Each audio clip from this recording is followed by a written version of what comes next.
The sun burned mercilessly over the parched land, where a young rancher named Arjun struggled daily to keep his cattle alive. His hands were calloused, his clothes patched, and his eyes reflected both hunger and hope, for he had nothing in the world except a small herd and a dream of escaping poverty. But fate twisted strangely when the village elders summoned him with an unusual offer, a marriage proposal that shocked the entire community. For the bride was a stranger from a faraway land, a woman mocked by many for her size and her silence, known only as Gauri. The deal was simple. Almost cruel Arjun would marry her, and in return, her family would gift him a healthy cow, strong and fertile, the kind of cow that could save his ranch and his future. Yet as whispers spread through the village lanes, people laughed behind his back, calling him desperate. But Arjun, torn between pride and survival, accepted, telling himself it was only a transaction, not love, just survival disguised as vows. The wedding day came with drums that sounded more like thunder than celebration.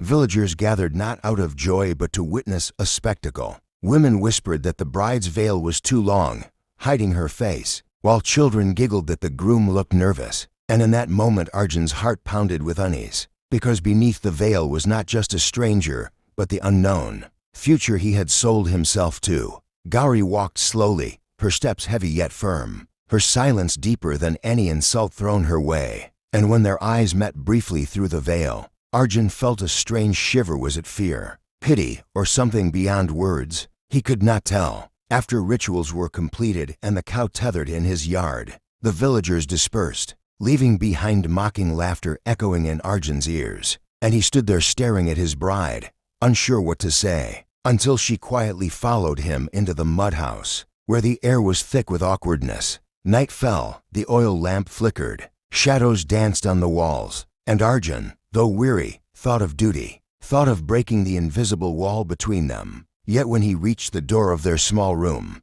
he froze because Gauri had entered first, shut the door, and locked it from inside with a firmness that sent a chill through his bones. He stood outside, bewildered, humiliated, hearing only the creak of the lock and her steady breathing beyond. And in that silence he realized this marriage was far from ordinary. It was the beginning of a mystery, one that could either destroy him or change his destiny forever. And as the night deepened, he leaned against the wall, wondering what secrets his strange bride was guarding behind that locked door. The sun had grown fiercer now. The desert heat burned in the air, and every breath felt like grains of sand settling deep inside the chest.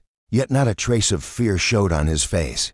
Before him stood an entire tribe, dozens of horses, warriors seated tall upon them, and at the very center, their chief. His gaze was as sharp and unyielding as the edge of a blade. The chief pulled at his reins, halting his horse. His face was carved with the wrinkles of age and experience, each line telling a story of battles fought and wisdom earned. The great feathered headdress swayed lightly in a hot wind. His eyes were locked onto the cowboys, and in that stare there was no ordinary meeting, it was a clash of worlds. On the other, the encroaching presence of settlers who sought to claim it. Behind the chief, the silence of the warriors thundered like distant drums. Their hands rested near bows and spears, but none moved. It was a silence heavy with the weight of decision, a silence that could ignite violence at the wrong word. The cowboy tugged his hat lower and drew in a long breath. He knew that each word he spoke now would shape the days to come. His voice, quiet but firm, broke the silence. "I don't want to fight." A faint smile flickered across the chief's lips, but it was not a smile of trust, it was one of warning. He gestured toward his people and said, "We do not seek battle either, but our land, our water, our people. No one can take them from us." The air seemed to grow even heavier. The desert wind stilled. The warriors' eyes shone with a new intensity. Some tightened their grip on their reins, ready to surge forward if the chief's command came. The cowboy's gaze dropped briefly to the ground, then rose once more to meet the chief's eyes. "I understand," he said slowly. "But if we need passage, can we not find a way through words?" For a long time, he said nothing. Then, in a low voice, he replied, "Words will mean something only if you respect our ways. Out here, it is not your law that holds, but ours."